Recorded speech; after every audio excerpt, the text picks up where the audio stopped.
The blizzard hit with a vengeance that December afternoon in 1882, transforming the Montana landscape into a white hell that could swallow a man whole before he even knew he was lost. Garrett stood at the window of his cabin, watching the snow pile against the fence posts of his small ranch, knowing that any traveler caught out there would be dead within the hour. He had survived 7 winters alone in this isolated stretch of land between Superior and the Canadian border, and he had learned to respect the cold. The nearest neighbor was 15 miles south, and the town itself was a hard 2-day ride in good weather. In this storm, it might as well have been on the moon. He was pouring his 3rd cup of coffee when he heard it, a sound so faint he almost mistook it for the wind. But then it came again, unmistakable this time. Someone was pounding on his door. Ben grabbed his coat and wrenched the door open against the wind. A figure collapsed into his arms, so covered in snow and ice he could barely tell it was human. He dragged the person inside and kicked the door shut, then carried the frozen bundle to the fireplace. As he began brushing away the snow, he realized with a start that it was a woman. Her lips were blue, her face pale as death. She was young, maybe 20 or so, with dark hair plastered to her skull. Her clothes were far too thin for this weather, a simple wool dress and a coat that had probably been fine for town but was worthless out here. Ben worked quickly, his 7 years of solitude forgotten in the urgency of the moment. He had to get her warm or she would die. He pulled off her frozen boots and stockings, rubbing her feet to restore circulation. Her hands were in worse shape, the fingers white and stiff. He wrapped them in warm cloths and held them against his chest, then covered her with every blanket he owned. She was unconscious but breathing, which was something. For the next hour, Ben worked to save her life. He heated stones in the fire and placed them around her body. He made warm broth and managed to get some down her throat. Slowly, agonizingly slowly, color began to return to her face. Her breathing deepened. By the time night fell and the storm reached its full fury outside, she was sleeping peacefully by the fire, and Ben was slumped in his chair, exhausted. He studied her face in the firelight. She was beautiful, he realized, with delicate features and long, dark lashes. But more than that, there was something about her that made his chest ache. He had forgotten what it was like to have another person in this cabin. For 7 years, he had lived with only his horses and cattle for company, and he had told himself he preferred it that way. Now, watching her sleep, he wondered if he had been lying to himself all along. She woke near midnight, her eyes flying open in panic. They were blue, he saw, the color of the sky on a clear summer day. "Easy," Ben said softly, moving to kneel beside her. "You are safe. You were caught in the storm. Do you remember?" She stared at him for a long moment, her eyes wide with confusion and fear. Then memory seemed to flood back and she closed her eyes. "The wagon," she whispered. "We overturned. The horses ran off. My father." "There was no one else with you when you got here," Ben said gently. "Just you." Her face crumpled and Ben saw her fighting tears. "He told me to go, to find help. The wheel had broken his leg, trapped him. I tried to free him, but I could not. He said to go, to save myself." She looked at Ben with desperate eyes. "We have to go back for him. Please." Ben glanced at the window where snow was piling up against the glass. The storm was still raging, worse than before. "We cannot go anywhere in this. Not tonight. Maybe not for days. That storm will kill anyone who goes out in it. But he will die. He is already dead," Ben said, hating the words even as he spoke them. "I am sorry. No man could survive what is out there, not without shelter, not injured." She turned her face away and her whole body shook with sobs. Ben sat there awkwardly, unsure what to do. He had not comforted another person in so long he had forgotten how. Finally, he reached out and placed a hand on her shoulder. She grabbed it like a lifeline, holding on tight, and Ben stayed with her until the tears subsided and she fell back into an exhausted sleep. The storm lasted 3 days. 3 days during which Ben and the woman, who told him her name was Olivia Dawson, were trapped together in the small cabin. At first she was lost in grief, barely speaking except to tell him about her father. Daniel Dawson had been a clerk in Chicago, she said. After her mother died 2 years ago, he had decided they needed a fresh start. They were on their way to Superior, where he had secured a position keeping books for one of the mining operations. They had been so close, just one more day, when the storm hit. Ben listened and made her eat and watched over her as she slept. He was not good with words, never had been, but he could do practical things. He could keep the fire burning and the coffee hot. He could make simple meals and ensure she stayed warm. It was enough for now. On the second day, she began to emerge from her shock. She sat up and looked around the cabin with clear eyes, taking in the simple space. One room with a bed in the corner, a table and 2 chairs, shelves lined with supplies. A few books, well worn from reading. Pegs on the wall for coats and tools. Everything was neat and organized, but there was a loneliness to it that struck her to the core. "How long have you lived here alone?" she asked. 7 years, Ben said. He was stirring a pot of stew, his back to her. "Built this place myself when I was 23, been here ever since." "No wife, no family?" "No." The word was clipped final. Olivia sensed there was a story there, but she did not press. "What made you choose such an isolated place?" Ben was quiet for a long moment. When he spoke, his voice was distant. "I had my reasons. Seemed like a good idea at the time, getting away from people. I wanted space, quiet, figured I would be happier on my own." "And were you happy?" He turned to look at her then, and something in his dark eyes made her breath catch. "I thought I was, before the storm." The words hung in the air between them, heavy with meaning. Olivia felt her cheeks flush and looked away. She should not be feeling this, not now, not with her father barely gone. But there was something about this man, with his quiet strength and gentle hands, that made her feel safe in a way she had not felt since her mother died. On the 3rd day, the storm finally broke. Ben went out to check on his animals and survey the damage. The snow was chest-deep in places, and the cold was brutal. He found his horses and cattle huddled in the barn, hungry but alive. He fed them and checked the property, looking for any sign of a wagon or a body, but he saw nothing. The snow had covered everything.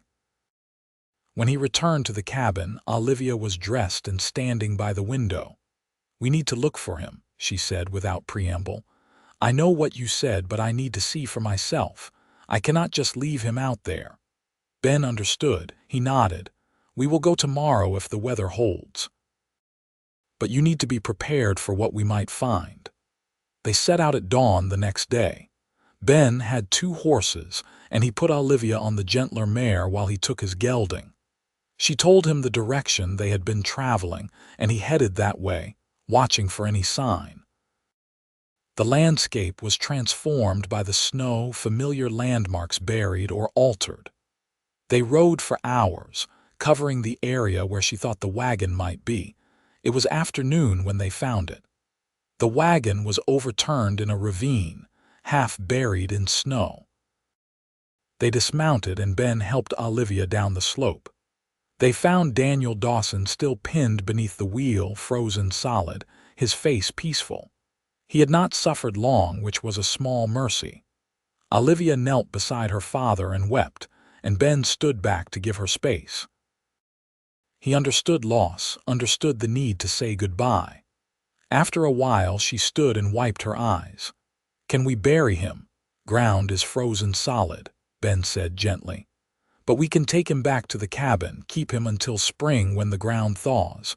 Then we will give him a proper burial." Or we can take him to Superior when the weather clears, if you would rather." "The cabin," she said. "He would rather be laid to rest near where I am, I think, at least for now." They wrapped Daniel's body in blankets and secured it to Ben's horse. The ride back was silent and somber. That night, they placed the body in Ben's small storage shed, which was cold enough to preserve it until they could decide what to do. Olivia was exhausted, physically and emotionally. Ben gave her his bed and slept by the fire, and neither of them spoke of the future. The days that followed fell into a strange rhythm. Olivia could not leave, not with winter settled in hard and the passes blocked with snow. Ben made it clear she was welcome to stay as long as she needed, and she had nowhere else to go anyway. She helped around the cabin, cooking and mending and doing the small tasks that made life bearable. Ben worked with the animals and kept the firewood stocked and hunted when the weather allowed. They talked more as the days passed. Ben learned that Olivia was 21, that she had worked as a seamstress in Chicago, that she loved to read and had a quick mind for numbers. She learned that Ben was 30, that he had grown up on a ranch in Wyoming, that he had left after a dispute with his father and never gone back. He did not say what the dispute was about, and she did not ask. What struck them both was how easy it was being together. Despite the circumstances, despite the grief and the isolation, they found comfort in each other's presence. Ben had not realized how much he had been starving for human connection until Olivia arrived. Every morning when he woke and saw her making coffee, every evening when they sat by the fire and talked, he felt something inside him thaw that had been frozen for 7 long years. For Olivia, Ben represented safety and steadiness in a world that had turned upside down. But it was more than that. She found herself watching him when he did not notice, admiring the way he moved, the strength in his hands, the kindness in his eyes. She felt guilty for these feelings with her father barely gone, but she could not help them. One night in late January, they were sitting by the fire after supper. The wind was howling outside, another storm rolling in, but the cabin was warm and bright. Ben was reading one of his worn books, and Olivia was mending one of his shirts. She glanced up and found him watching her. "What?" she asked, feeling self-conscious. "I was just thinking," he said slowly, "that I have never asked you what you plan to do. When spring comes, I mean. You are welcome to stay here as long as you want, but you might have other plans." Olivia set down her sewing.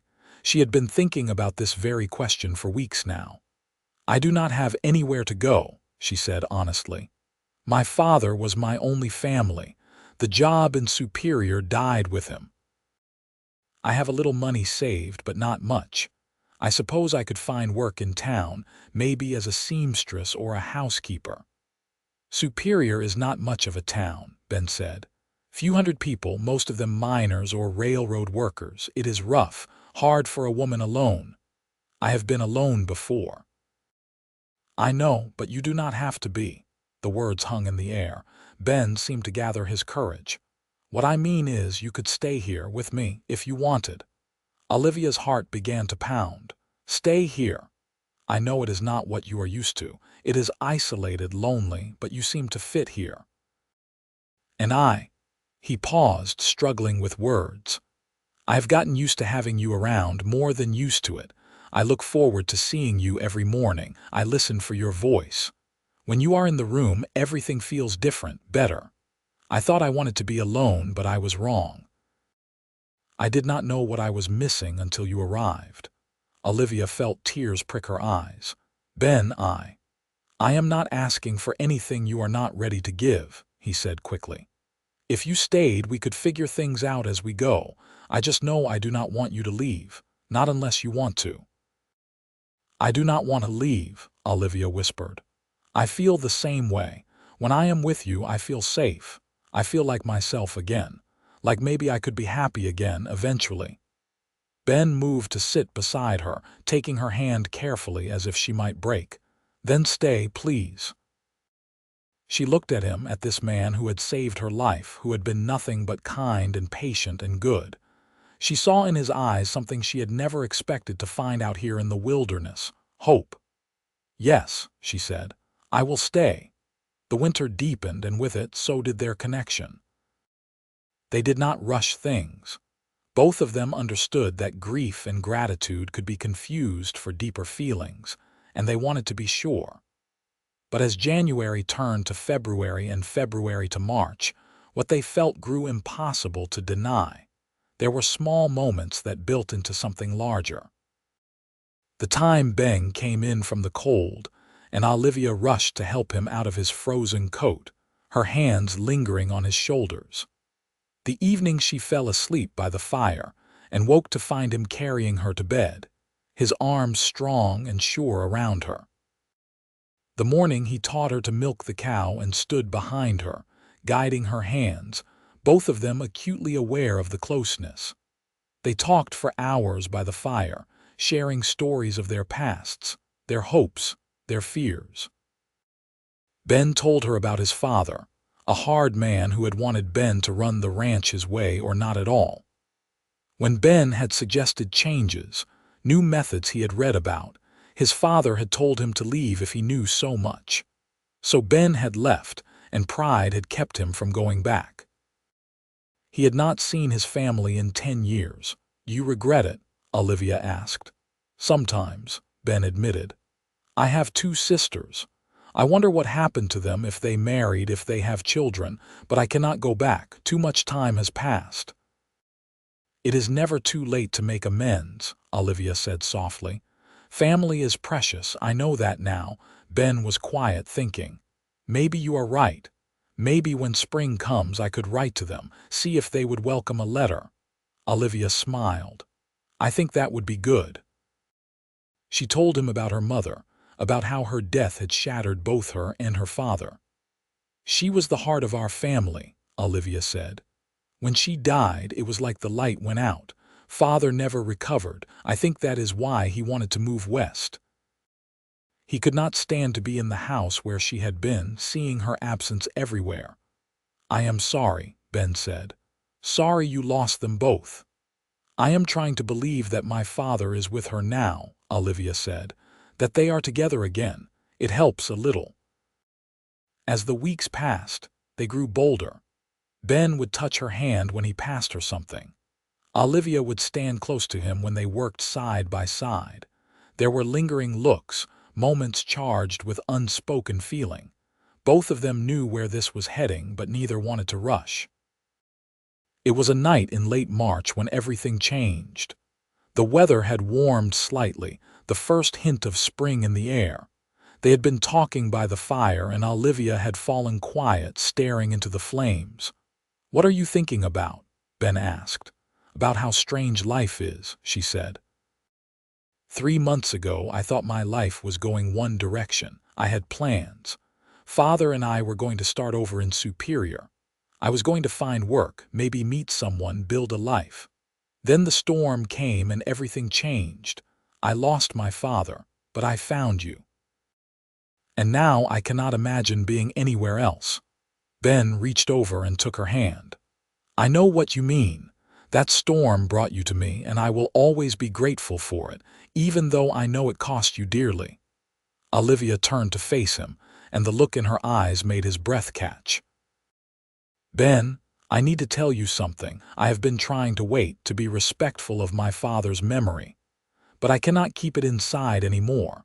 I love you. I think I have loved you almost from the start, and it terrifies me because it feels too soon and too fast. But it is true." Ben felt his heart swell. He reached up and cupped her face in his hand, his thumb brushing her cheek. "It is not too soon. Love does not follow a schedule. I love you too, Olivia. I think I started falling for you the moment you grabbed my hand that first night. You brought life back into this place, into me." He leaned in slowly, giving her time to pull away if she wanted, but she did not pull away. She met him halfway, and when their lips touched, it was like coming home. The kiss was gentle at first, tentative, then deeper as months of longing poured into it. When they finally broke apart, both of them were breathing hard. "Marry me," Ben said, the words tumbling out before he could think. "I know I do not have much to offer. This cabin is small and the life here is hard, but I will spend every day trying to make you happy. I will work my hands to the bone to give you the life you deserve. Just say yes."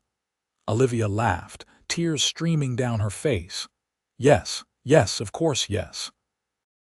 He kissed her again, and this time there was joy in it, pure and uncomplicated. They held each other by the fire, making plans, dreaming of the future. They would wait until spring was fully here, then ride to Superior and find someone to marry them.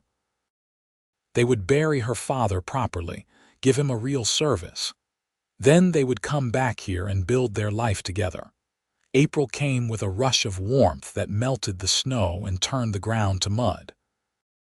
The world came alive again, green pushing up through the brown earth, birds returning from the south. Ben and Olivia worked together to prepare for the trip to Superior. They cleaned the cabin from top to bottom, checked the supplies, got the horses ready. Before they left, they held a small service for Daniel Dawson. They buried him on a hill overlooking the ranch, with a simple wooden cross to mark the spot. Olivia read from the Bible, and Ben said a few words about a man he had never met, but who had raised a remarkable daughter. They stood together in the spring sunshine, holding hands, and said goodbye. The ride to Superior took 2 days, the trails muddy and slow. When they arrived, the town was just as Ben had described, rough and rowdy, full of miners and railroad workers looking for ways to spend their pay. But there was a church, small and plain, with a minister who agreed to marry them the next day. They spent the night in the town's only boarding house, in separate rooms, both too excited to sleep much. In the morning, Olivia put on her best dress, which she had carefully cleaned and mended. Ben wore his Sunday clothes, which were worn but respectable. They walked to the church together, and the minister married them in a simple ceremony with the boarding house owner and his wife as witnesses. When the minister pronounced them husband and wife, Ben kissed Olivia with such tenderness that the boarding house owner's wife wiped tears from her eyes. They signed the papers and walked out into the spring morning as Mr. and Mrs. Garrett, ready to begin their new life. They stayed in Superior for 2 more days, buying supplies and placing an order for things they would need for the ranch. Ben bought Olivia a simple gold band for her finger, spending more than he should have but not caring. She was his wife now, and he wanted her to have something beautiful. On the ride back to the ranch, they talked about their plans. They would expand the herd, maybe build a bigger barn. Someday, they would add rooms onto the cabin, make space for a family. The isolation that had once been a refuge for Ben was now a shared solitude, a place where they could build something together away from the rest of the world. When they arrived back at the cabin, Ben surprised Olivia by sweeping her up in his arms and carrying her across the threshold. She laughed, her arms around his neck, and he set her down gently in front of the fire. "Welcome home, Mrs. Garrett," he said softly. "It feels like home now," she replied. "With you." That night they came together as husband and wife, and it was everything tender and passionate and right. Afterward, they lay in each other's arms, listening to the sounds of the night outside, feeling more complete than either of them had ever felt before. The months that followed were some of the happiest of their lives. They worked side by side every day, building their ranch and their marriage. Ben taught Olivia to ride better, to handle cattle, to shoot.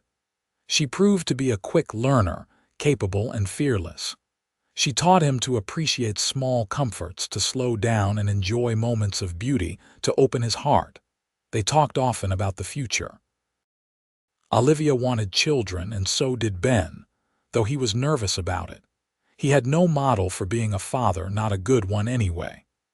But Olivia assured him that he would be wonderful, that his kindness and patience were all any child could need. In the fall, Olivia discovered she was pregnant. She told Ben one evening over supper, watching his face carefully for his reaction. For a moment, he just stared at her, and she worried he was not ready. Then a slow smile spread across his face, and he stood up and pulled her into his arms, holding her tight. "We are going to have a baby," he said, wonder in his voice. "We are," she confirmed, laughing. "Are you happy?" "Happy does not begin to cover it," he said. He kissed her forehead, her cheeks, her lips. "I love you so much, both of you." The winter of 1883 was gentler than the one before, and they spent it preparing for the baby. Ben built a cradle with his own hands, carving it carefully from pine. Olivia sewed tiny clothes and blankets, her heart full of anticipation. They talked about names, about what kind of parents they wanted to be, about all the ways their lives were about to change. In March, during a late snow, Olivia went into labor.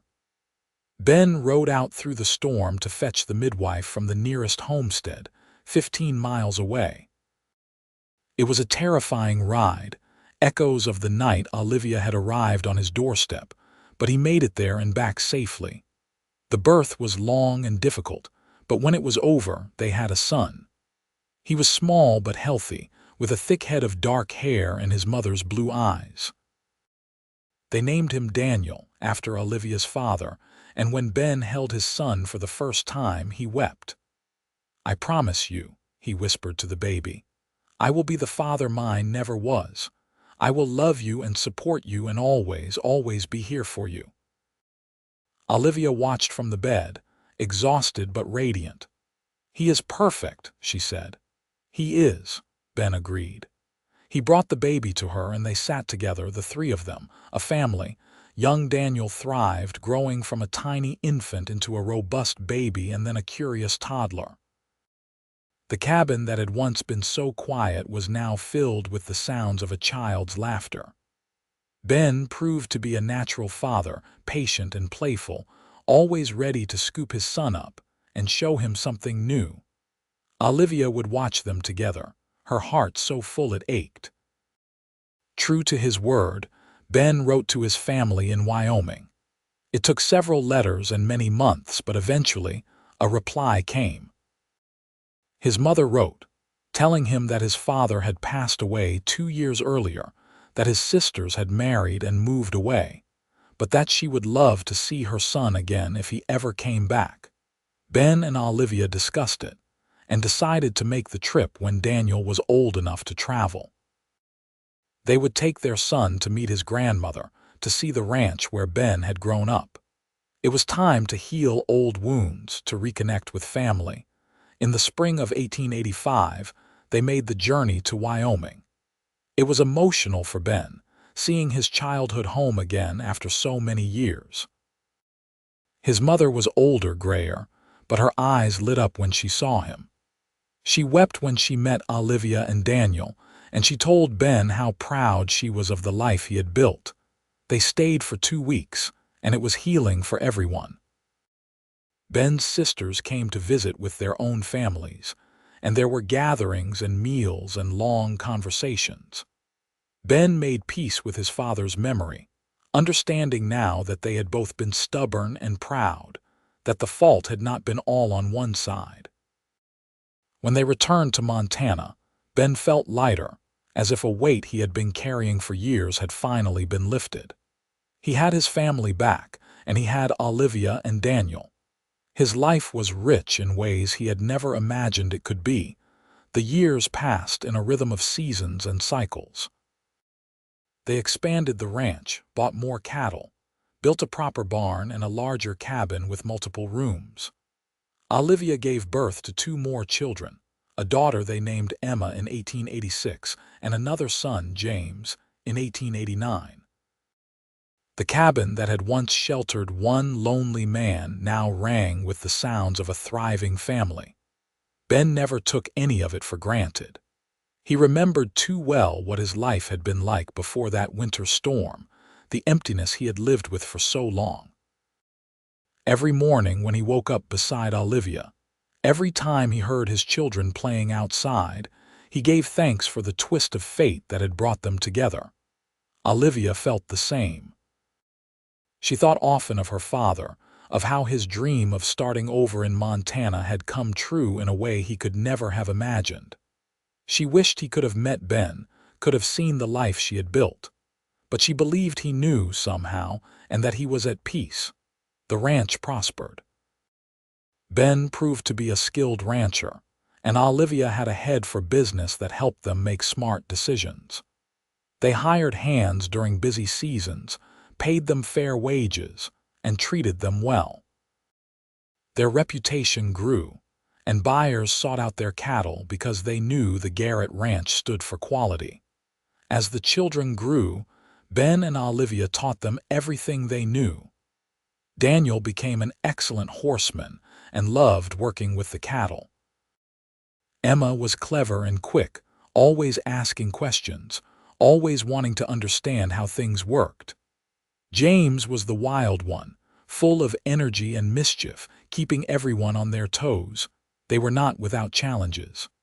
There were hard winters and dry summers, cattle that died and crops that failed. There were moments of fear when one of the children got sick or hurt. But they faced everything together.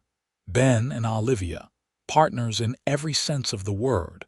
On their 10th wedding anniversary, Ben took Olivia up to the hill where they had buried her father.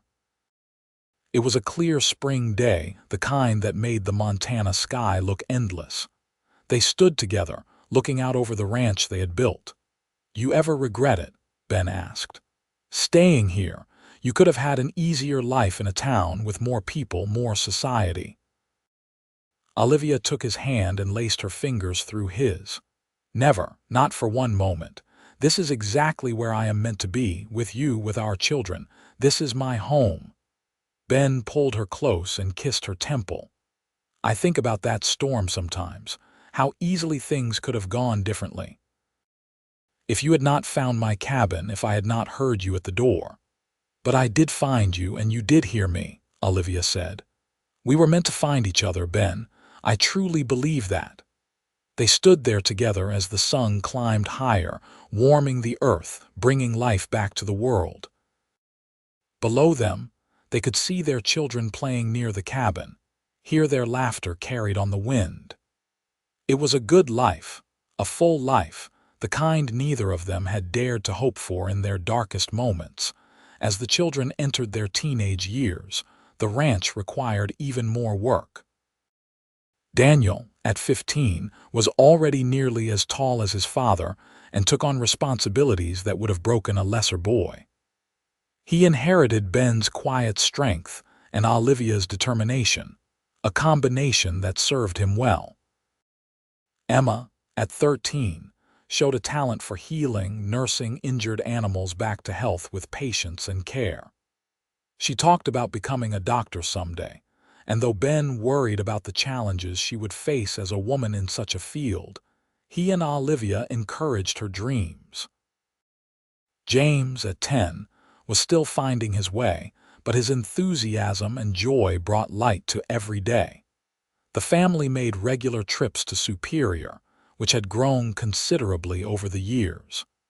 The mining operations had expanded, and the railroad had brought more people and more opportunities. They had friends there now, people who looked forward to their visits. But they always returned to the ranch with relief, grateful for the space and quiet of their isolated home. In 1895, Ben's mother passed away peacefully in her sleep. They made the journey to Wyoming for the funeral, and afterward, Ben spent time with his sisters, strengthening bonds that had been fragile for so long. When they returned home, he told Olivia that he had no more regrets, that all the broken pieces of his past had been mended. That fall, Daniel announced that he wanted to start courting Sarah Mitchell, the daughter of a rancher 20 miles west. Ben and Olivia were not surprised. They had seen the way the two young people looked at each other during gatherings and church services. They gave their blessing, remembering their own unlikely romance, the way love had found them when they least expected it. The courtship was proper and sweet, and in the spring of 1896, Daniel and Sarah were married in Superior's church, the same place where Ben and Olivia had exchanged their own vows 15 years earlier. It was a joyous occasion, with both families celebrating together. Watching his son marry, Ben was struck by how much time had passed, how much had changed since that winter storm. Daniel and Sarah built a small house on the far edge of the ranch property, and Daniel continued to work alongside his father. In 1897, they had their first child, a daughter, making Ben and Olivia grandparents for the first time. Holding his granddaughter, Ben felt the circle of life complete itself in a way that left him awestruck. Emma left for boarding school in Helena when she was 16, determined to get the education she needed to pursue medicine. It was hard for Olivia to let her go, but they both knew it was right. Emma wrote letters every week, filling them with details of her studies and her dreams.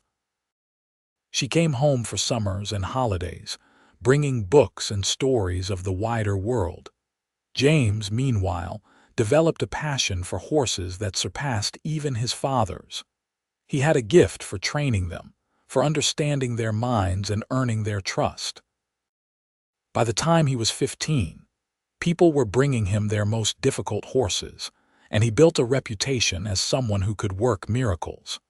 As the century turned and 1900 arrived, Ben and Olivia found themselves in their late 40s, surrounded by a legacy they could never have imagined. Their ranch was successful and respected. Their children were grown or nearly so, each pursuing their own dreams. They had grandchildren and friends and a place in the community, but more than any of that, they had each other. The love that had begun in the midst of tragedy and isolation had only deepened over the years. They still talked for hours by the fire. They still reached for each other in the night. They still found joy in the simplest moments together. One evening, sitting on the porch of their cabin watching the sun set over the mountains, Olivia leaned her head on Ben's shoulder. "You remember what you said to me that first night?" she asked. "When I was so cold I thought I would die." "I told you that you were safe," Ben said, his arm around her. "You told me to hold on," Olivia corrected gently. "You said everything would be all right if I just held on. And was I right?"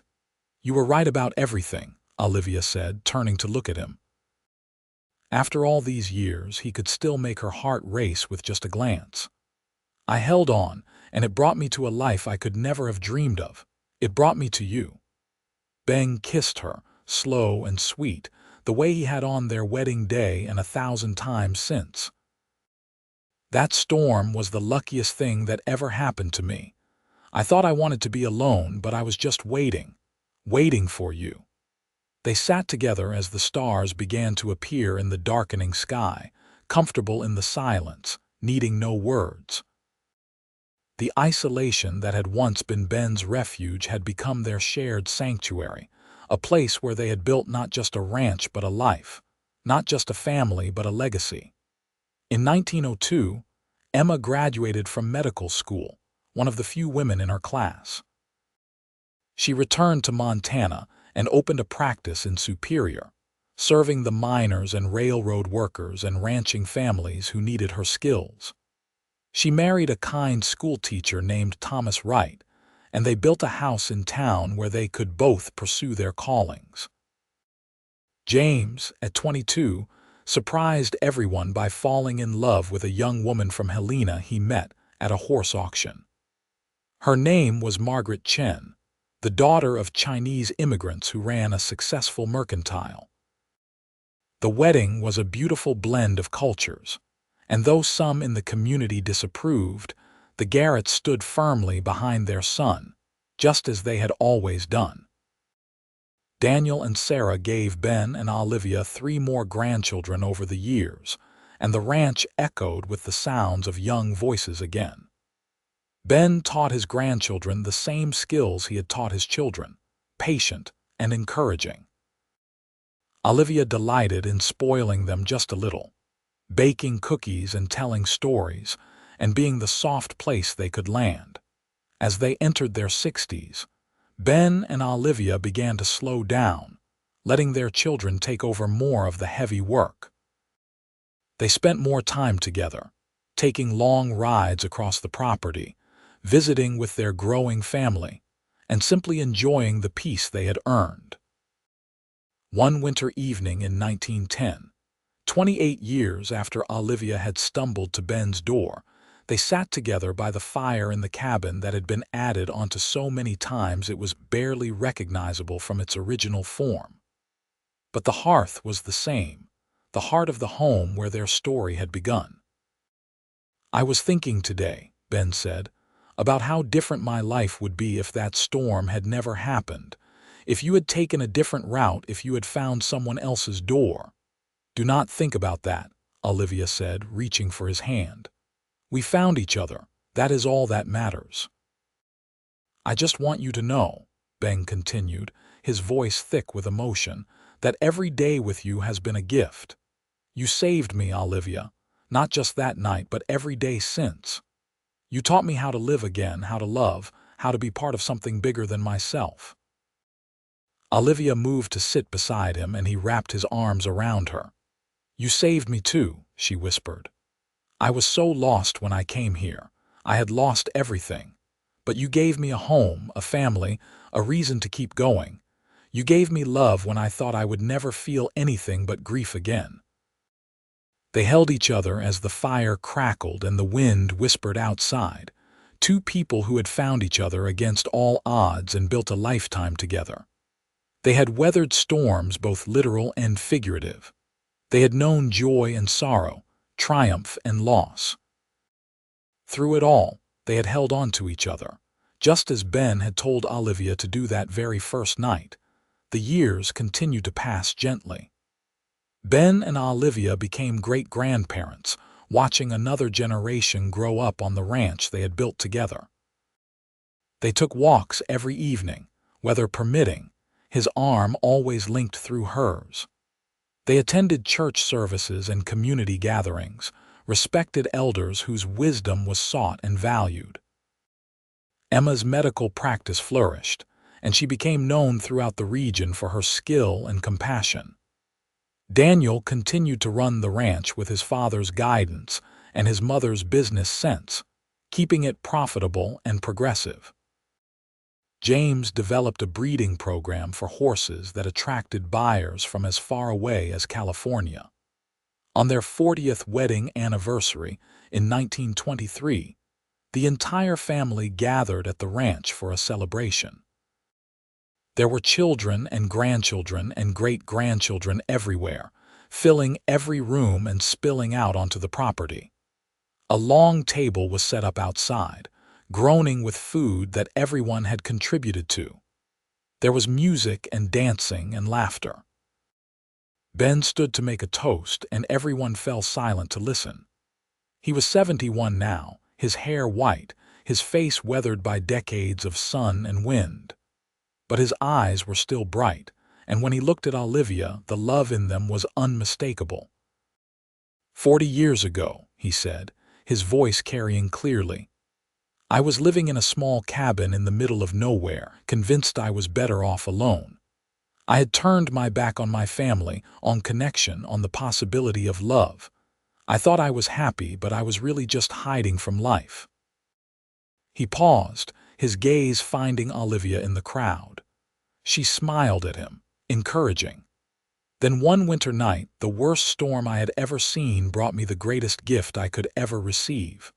Your grandmother, your mother, my wife, stumbled to my door more dead than alive. I brought her in from the cold, and in doing so, I brought myself in from the cold too. She taught me what I had been missing. She taught me how to live." There were tears in many eyes now. Ben's voice grew stronger. "We have built something here together, this ranch, this family. It is more than I ever dreamed of having. And it all started because winter brought her to my isolated home, and this lonely cowboy finally understood what he had been missing. I understood that life is meant to be shared. That love is the only thing that really matters. That being alone is easy, but being together is what makes us whole. He raised his glass. To my beautiful wife, who saved my life in every way a person can be saved. To our children who have made us prouder than we ever thought possible. To our grandchildren and great-grandchildren who carry our love forward into the future.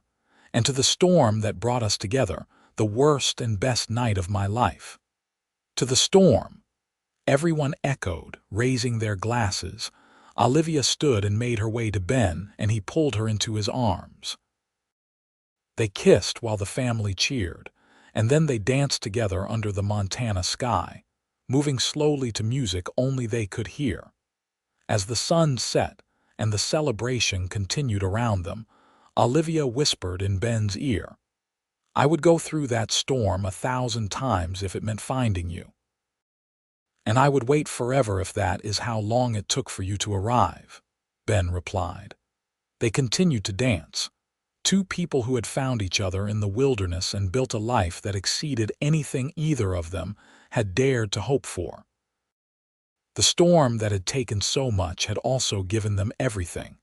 Out of loss had come love. Out of isolation had come family. Out of winter had come spring. Ben and Olivia lived several more years, their love never diminishing, only growing deeper and richer. They passed away within months of each other in 1927, Ben first and then Olivia, as if she could not bear to be without him for long. They were buried on the hill overlooking the ranch, next to Olivia's father, 3 graves looking out over the land that had been home to so much life and love. The ranch remained in the family, passed down through generations, each one adding their own chapter to the story. But the heart of it remained the same, the tale of how winter brought a dying woman to an isolated cabin, and how a lonely cowboy opened his door and his heart and discovered everything he had been missing. Visitors to the ranch in later years would sometimes ask about the graves on the hill. The family would tell them the story, how their great-great-grandparents had met during a terrible storm, how they had built this ranch from nothing, how their love had created a legacy that endured long after they were gone. And they would tell them that on winter nights when the wind howled and the snow fell thick, if you listened carefully, you could almost hear the echo of that first knock on the door, the moment when everything changed, when 2 lonely souls found each other in the wilderness and learned that they were never meant to be alone. The story of Ben and Olivia Garrett became part of the family lore, told and retold to each new generation. It was a reminder that sometimes the worst moments of our lives can lead to the best, that tragedy and joy are often intertwined, that love can be found in the most unexpected places. Their descendants continued to thrive on the ranch, continuing the traditions Ben and Olivia had established. The values they had lived by became the foundation of the family: hard work, integrity, compassion, and above all, love. The isolation that had once been a barrier became a treasure, a place where the family could always return, always find peace, always remember where they came from. As the decades passed and the 20th century unfolded, the world changed dramatically around the ranch. But the land remained constant, the mountains standing eternal witness to the cycles of life. The cabin where it all began was eventually preserved as the original structure at the heart of the larger homestead, a reminder of simpler times and the remarkable story that had unfolded there. The legacy of that winter storm in 1882 rippled forward through time, touching lives that would never know the particulars but would feel the effects. Every marriage in the family, every child born, every success celebrated and sorrow weathered together, could be traced back to that one moment when Olivia stumbled through the snow and Ben opened his door. It was a testament to the power of chance and choice, of fate and free will working together. The storm was chance, but Ben's decision to help, Olivia's choice to stay, their commitment to build a life together. These were choices that shaped not just their own destinies, but the destinies of everyone who came after them. And so the story endured, a love story set against the harsh beauty of the Montana wilderness, a tale of two people who found each other when they needed it most, and created something lasting and beautiful from the ashes of loss and loneliness. It was a story that proved that home is not a place, but a person. That family is what we build together. And that love, true love, can transform even the coldest winter into eternal spring. The ranch still stands today, a living monument to Ben and Olivia Garrett, to the storm that brought them together, and to the simple truth that sometimes the best things in life come from the most unexpected places. And every winter when the snow falls thick and the wind howls across the Montana plains, the family gathers close and remembers the night that changed everything. The night winter brought her to his isolated home, and a lonely cowboy finally understood what he had been missing.